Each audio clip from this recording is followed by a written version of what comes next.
বাংলাদেশে তো এখন আমেরিকার অনেক কূটনীতিক আছে, টার্কিশ কূটনীতিকে ভরা। আমাদের দেশে এখন কিলবিল করছে এই ককরোচের মতো। আপনার কাছে কি মনে হয় যে আজকে আগামীকাল ২-৩ দিনের মধ্যে কি কি পেতে পারি, বা কি কোনো খবর আছে কিনা? কারণ বাংলাদেশের সাংবাদিকরা বলে না, আপনারা যখন লিক করেন তখন যে বলে। না, সে তো বাংলাদেশের সাংবাদিকদের অনেক রকম নিয়ন্ত্রণ আছে। তাদের চাকরি রক্ষা করাটা বড় ব্যাপার, ফলে অনেক কিছু জানলেও তাদের পক্ষে বলা সম্ভব হয় না। সার্জেই গোর তিনি ভারতের রাষ্ট্রদূত, তিনি দক্ষিণ এশিয়ার দায়িত্বপ্রাপ্ত, এবং এমন একটা সময়ে যাচ্ছেন যখন বাংলাদেশের রাষ্ট্রপতি পদত্যাগ করেছেন এবং নতুন রাষ্ট্রপতি নিযুক্ত হবেন। একই সঙ্গে সেখানে মানে আপনি হয়তো, তোমরা তো জানোই হয়তো যে সার্জেই গোর মানে প্রথম সাক্ষাৎ করেন দিল্লিতে ভারতে নিযুক্ত হাই কমিশনার দীনেশ ত্রিবেদীর সঙ্গে, এবং দীনেশ ত্রিবেদীর সঙ্গে তার দীর্ঘ কথা হয়। আমি জানি না ঢাকাতে তার সঙ্গে দেখা হবে কিনা, এটা আমি এখনো জানি না। কিন্তু আজকেই দেখলাম যে দীনেশ ত্রিবেদী আজকে আপনাদের পররাষ্ট্রমন্ত্রী সঙ্গে খলিলুর রহমানের সঙ্গে সাক্ষাৎ করেছেন। তিনি নিযুক্ত হওয়ার পর এটা প্রথম বৈঠক, এবং সেই বৈঠকে তিনি বলেছেন যে ভারত আশা করছে যে প্রধানমন্ত্রী তারেক রহমান ভারত সফর করবেন, এবং তাই অপেক্ষায় আছেন, এবং তখন দীর্ঘ আলোচনার মাধ্যমে বাকি যতগুলি সমস্যা আছে সে সমাধান হবে। এবং সার্জেই গৌর এই সময় গিয়ে তিনি কি ধরনের আলাপ আলোচনা করবেন, দুটি বিষয় ভারত এবং যুক্তরাষ্ট্রের মধ্যে একটা সহমত আছে। সেই সহমত হলো বাংলাদেশে একটা মানে ইনক্লুসিভ অন্তর্মুখী রাজনীতি হওয়া উচিত। এটা মানে যখন আমেরিকার ডেমোক্রেটরা ক্ষমতায় ছিল তারা তখন বলতো না, কিন্তু রিপাবলিকানরা চায়। রিপাবলিকানরা চায় কারণ আগামী দিনে সেনেটের ভোট আছে, সেই ভোটের আগে তারা একটা মেসেজ দিতে চায় তাদের ভোটারদের যে তারা গণতান্ত্রিক মূল্যবোধে বিশ্বাসী, এবং ভারতও চায় একই জিনিস।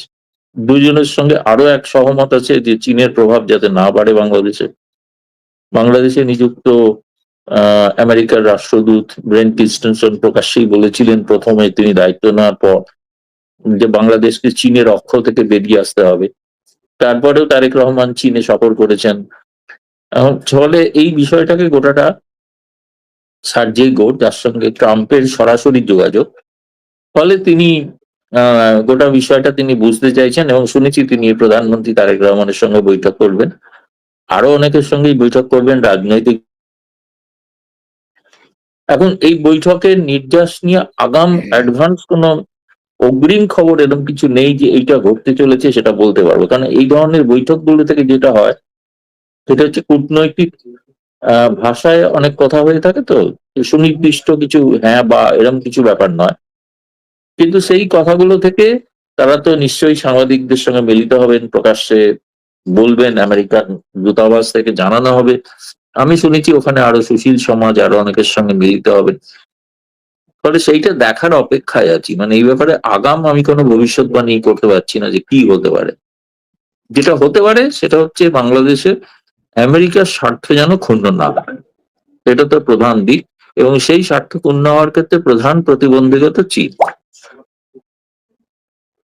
তবে দাদা, আমার যেটা মানে এটা আমার সন্দেহ, আমি জানি না আপনার মত মিলবে কিনা। আমি কিছুদিন আগে একটা ভিডিও দেখেছিলাম, সেটা হচ্ছে পাকিস্তানের যে সেনা প্রধান আছে এখন আসিফ মনির, সে সেনাপ্রধান হওয়ার আগে ওখানে যে লিস্ট গিয়েছিল তাতে 9 জনের নাম ছিল। প্রথম যার লিস্টে 1 নম্বর ছিল ওনাকে করেনি, আসিফ মনির 7 নম্বরে ছিল, ওনাকে করেছে। পরে ওই মেজর বা ওই সামরিক কর্মকর্তা বলেছিলেন যে আমেরিকার অর্ডার ছাড়া আমার দেশের সামরিক কর্মকর্তারা একটা পাতাও নড়ে না। নাকি আমাদের সেনাবাহিনীর প্রধানেরও চাকরি যাচ্ছে, যে এর পরবর্তীতে কে আসবে সেটার ডিক্টেশন দিতে আসছেন এই সার্জিও গোর এবং সিআইএ এর সাবেক প্রধান। না, এটা তো ঘটনা যে শেখ হাসিনা যেহেতু ঘোষণা করেছেন ডিসেম্বরে তিনি ফিরছেন বাংলাদেশে, এবং সর্বশেষ গতকাল তিনি এএপি তে একটা ইন্টারভিউ দিয়েছেন, যেটা ফ্রান্স থেকে প্রচারিত হয়েছে। ইন্টারভিউটা দেখলাম, সেই ইন্টারভিউতে তিনি কিন্তু একই কথাই বলেছেন যে তিনি ডিসেম্বরে যাচ্ছেন, কোনো অবস্থাতেই মানে সেই সিদ্ধান্ত পরিবর্তন করছেন না। দ্বিতীয়ত তাকে প্রশ্ন করা হয়েছিল যে আপনার ভারতের পররাষ্ট্র মন্ত্রণালয় বা বাংলাদেশ তারা তো আপনার প্রত্যর্পণ চাইছে, তো উনি তার জবাবে বলেছেন প্রত্যর্পণটা একটা দীর্ঘস্থায়ী ব্যাপার, দীর্ঘমেয়াদী ব্যাপার, কিন্তু তা তো দরকার হচ্ছে না, কারণ আমি তো নিজেই যাচ্ছি। ফলে তখন তার বর্তমান বাংলাদেশ সরকার তারা সিদ্ধান্ত নিন তারা কি করবেন আমাকে নিয়ে, যাই ঘটুক আমি যাচ্ছি। আমাকে যদি গ্রেপ্তার করে তাহলেও যাচ্ছি, যদি হত্যা করে তাহলেও যাচ্ছি। ফলে তিনি তো নিজেই বলেছেন এএফপি কে দেওয়া ইন্টারভিউতে। এবং দাদা এই যে জি বলেন দাদা। তো ফলে তার ঘনিষ্ঠ বলে যেটা, তার একটা মানে ঝাড়াই বাছাই শুরু করেছেন তারেক রহমান সরকার। তার প্রথম, আমি যেটা আগেও বলেছিলাম, আগেও ঘোষণা করেছিলাম যে খুব শিগগিরই রাষ্ট্রপতিকে পদত্যাগ করানো হবে, এবং তিনি পদত্যাগ করেছেন। সেটা বাংলাদেশের সাংবাদিকদের জানার আগেই আমি বলেছিলাম। দ্বিতীয়ত, আমি এও বলেছিলাম যে সেনা প্রধানেরও পরিবর্তন ঘটতে পারে, যেটা এখনো ঘটেনি কিন্তু হয়তো ঘটতে পারে। তৃতীয়ত বলেছিলাম যে মোদী সরকার তারেক রহমানকে ভারতে আমন্ত্রণ জানাচ্ছেন ব্রিক্স সম্মেলন সব উপলক্ষে, যেটা আজকে প্রশ্নও হয়েছে এবং তার উত্তরও তিনি দিয়েছেন যে আমরা অধীর আগ্রহে অপেক্ষা করছি। আমার নিজের ধারণা তিনি যাবেন, তিনি আসবেন। সেই সময় অনেক কিছু ভারত বাংলাদেশের দ্বিপাক্ষিক বিষয়, কিন্তু কোনো আলোচনা তো আওয়ামী লীগ ছাড়া হতে পারে না। আওয়ামী লীগের প্রসঙ্গ নিশ্চয়ই আলোচিত হবে। ফলে একটা রোড ম্যাপ তৈরি হতে পারে, সেটা সফল হবে কিনা আমি বলতে পারবো না, কিন্তু একটা আলাপ আলোচনা তো নিশ্চিত হবে আর তো দাদা আমরা এখন যতটুকু শুনতে পাচ্ছি যে শেখ হাসিনার বিষয়ে বা আওয়ামী লীগ বিষয়ে ভারত এবং আমেরিকা এক জায়গায় বা এক নীতিতে আছে, এই কথাটা কি সত্য কিনা? না, আমি তো শুরুতে গোড়াতেই বলেছি যে ইনক্লুসিভ পলিটিক্সে বিশ্বাস করেন বর্তমানের আমেরিকার প্রশাসকরা এবং ভারতও। ফলে এই বিষয়ে তো দুজন একমত আছেন যে ইনক্লুসিভ বলতে কি বোঝায়, যে কোনো রাজনৈতিক দলকে যেন নিষিদ্ধ করা না হয়। তো সেইটাই আর কি। সে ব্যাপারে তো সেটা এখন নির্ভর করছে সার্জেই গোর সেটা বললে, তারপরে বিএনপি সরকার তার প্রতিক্রিয়া কি জানে। এখনো পর্যন্ত তাদের সিদ্ধান্ত যে বিএনপি এবং জামায়াতের যে আওয়ামী লীগকে বাংলাদেশে রাজনীতি করতে দেওয়া হবে না, এটা কতটা গণতান্ত্রিক সিদ্ধান্ত, সেটা বিশ্বের একটি বৃহত্তম গণতন্ত্রের প্রতিনিধি তিনি কিভাবে বলেন বা দেখেন, সেটা দেখার অপেক্ষায় আমরাও আছি।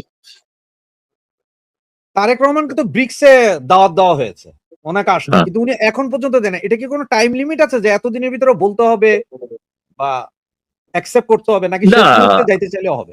আমার মনে হয় তিনি আসবেন, তিনি আসবেন।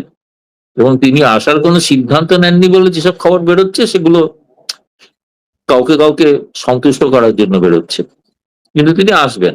এবং ঘটনাটা হচ্ছে যে ব্রিক্সে আসবেন এই কারণে যে তিনি বিমস্টেকের সভাপতি হিসেবে আসবেন।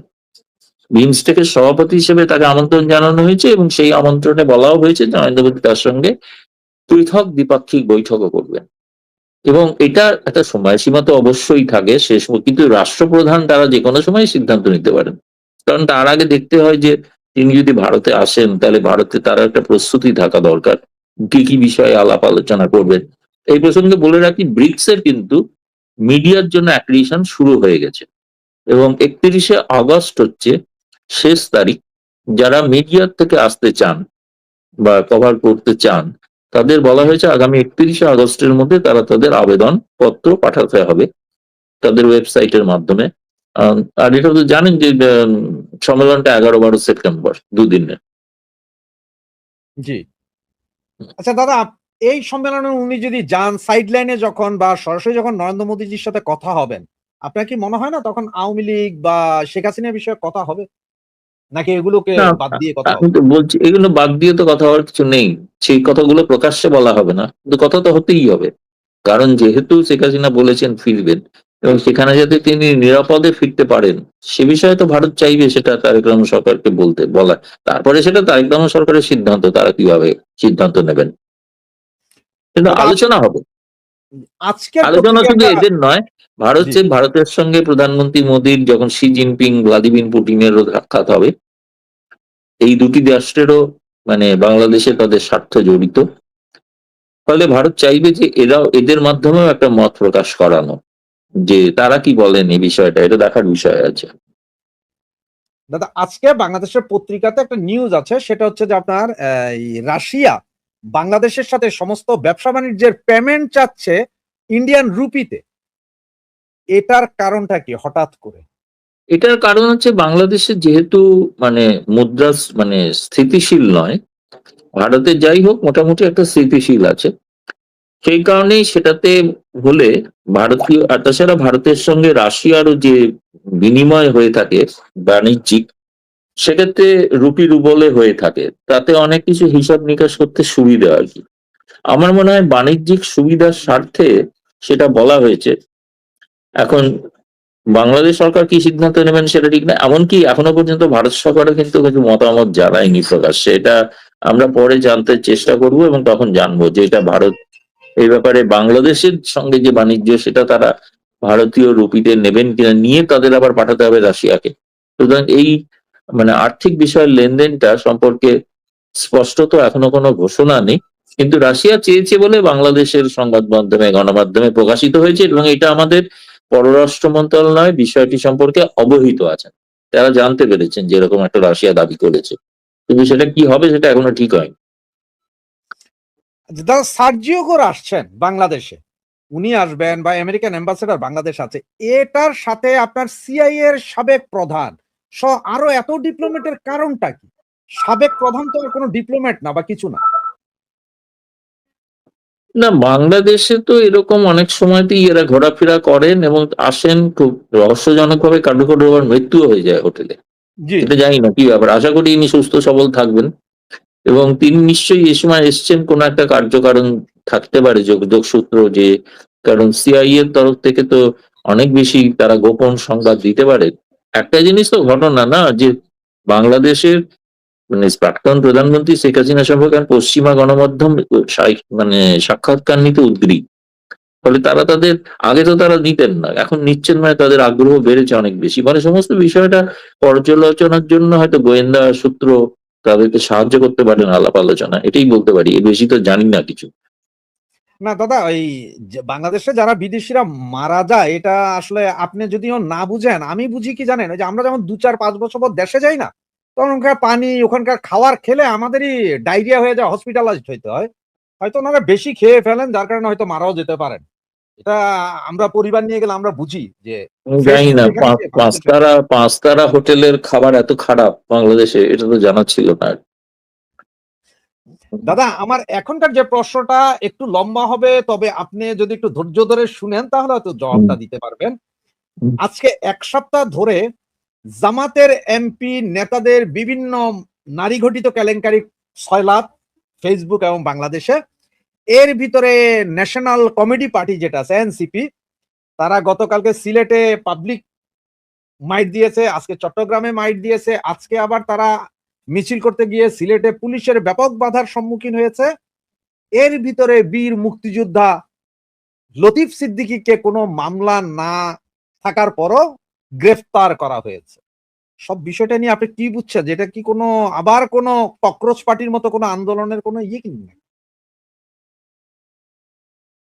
দাদা শোনা যাচ্ছে না। দাদা শোনা যাচ্ছে না। না, বাংলাদেশের আভ্যন্তরীণ রাজনীতির বিষয়ে তো আমার বাইরে থেকে মন্তব্য করাটা অনুচিত, আমরা তো ব্যাপারটা দূর থেকে দেখি। সুতরাং ওখানে এক্স্যাক্টলি কি ঘটছে সেটা তো সবটা জানি না, কিন্তু এটা দেখে বুঝতে পারি যে বর্তমান যে সরকার, তাদের সঙ্গে জামায়াতে ইসলামী যে সম্পর্ক, এই সম্পর্কটা আপাতভাবে মনে হয় তাদের নানা কারণে, নানা স্বার্থজনিত কারণে একটা সংঘাত আছে, সংঘাত হচ্ছে, হচ্ছে না যে তা না। সে কারণেই বলছিলাম যে যদি আওয়ামী লীগকে ওখানে স্থান দেওয়া যেত তাহলে সেক্ষেত্রে কিন্তু বিএনপি সরকারের পক্ষে সুবিধা হতো, জামায়াতে বাড়বাড়ন্ত রোখা যেত। কিন্তু এই দুটি দল আবার একটা বিষয়ে একমত যে আওয়ামী লীগকে প্রবেশ করতে দেওয়া হবে না, এটা একটা বিচিত্র পরিস্থিতি হয়। তবে যে পরিস্থিতি, বাস্তব পরিস্থিতি যেটা গ্রাউন্ড রিয়েলিটি, তাতে বাংলাদেশ আবার একটা বিস্ফোরক আন্দোলনের মুখে যেতে পারে, এটা তো অবশ্যই বলা যেতে পারে। দাদা, এই যে আপনি বললেন যে গতকাল আমাদের মাননীয় প্রধানমন্ত্রী এপিতে একটা ইন্টারভিউ দিয়েছেন। এটা কিন্তু আপনার এর আগেও বলেছিলেন। আমার লাইভে বলেছিলেন যে আরো অনেকগুলো তো আসছে। সর্বশেষ যখন ইয়েতে রয়টার্স এর পরে আপনার হচ্ছে অনেকগুলো আসছে আস্তে, আস্তে। তো উনি তো বারবার বলছেন যে উনি জীবনের মায়া করেন না, উনি আসবেন, দেশে যা হবে হবে এটা দেখা যাবে। এবং আপনিও সিউর করছেন যে উনি আসবেন। আপনার কি মনে হয় যে উনি আসলে বর্তমানে আওয়ামী লীগের যে অবস্থান বা পরিস্থিতি, সক্ষমতা আছে ২০, ২৫, ৩০ লাখ লোক নিজের কর্মী নিয়ে যাওয়ার এই নেতাদের? আমি জেনারেল দু পাবলিক এর হাজার কথা বলছি না। ২০২৪ সালের পরিস্থিতি এখন আর নেই। এখন মানুষ চাইছেন, তারা মনে করছেন, অনেকেই বলছেন, আমাদের কাছে নিয়মিত টেলিফোন আসছে যে আগেই তো ভালো ছিলাম, আগে যে ভালো হওয়ার জন্য যেটা অপেক্ষা করছিলাম সেটা কোথায় হলো, হলো তো না কিছু। ফলে আমার মনে হয় এখন কিন্তু আমি নিজে যা প্রতিদিন ফোন পাই এবং তাতে আমি বুঝতে পারি যে প্রত্যেক মানুষ অধীর আগ্রহে অপেক্ষা করে আছেন এবং তারাও জীবনের মায়া তুচ্ছ করে এখানে হাজির হবেন এবং সেখানে আশা করা যায় যে 4 আগস্ট 2024 সালে সেনাপ্রধান ঘোষণা করেছিলেন যে প্রচুর মানুষ জমায়েত হলে তারা গুলি করবেন না। তো সেই দিন হলে, যেদিন শেখ হাসিনা যাবেন ডিসেম্বরে, 6 বা 7 ডিসেম্বর বলে আমি শুনছি, তো 6 বা 7 ডিসেম্বরে সেদিনও লাখো লাখো লোক হাজির হয়, তখন কি সেনাবাহিনী কেন সিদ্ধান্ত নেবেন যে আমরা গুলি চালাবো না? এবং সেটা তো তারেক বর্তমান সেনাপ্রধান হয়তো করলেও করতে পারেন, সে কারণেই তার পরিবর্তনের কথা হচ্ছে। কিন্তু যদি সেই সিদ্ধান্ত তারা না নেন, তাহলে এটা স্পষ্ট হয়ে যাবে গোটা দুনিয়ার কাছে, আন্তর্জাতিক দুনিয়ার কাছে, যে সেনাবাহিনী একটু মানে নিরপেক্ষ ভূমিকা পালন করেননি 2024 সালে। সুতরাং তারা নিরীহ মানুষের প্রাণ যাবে না বলে গুলি চালাননি, কিন্তু প্রকারান্তরে সরকার পরিবর্তনে পরোক্ষে সাহায্য করেছেন। তাহলে এখন কি করবেন? এখন কি করবেন না? ফলে এটা তারা একটা কঠিন পরীক্ষার মুখে পড়বেন। কিন্তু আমার মনে হয় পারবেন না। আমার মনে হয় পারবেন না।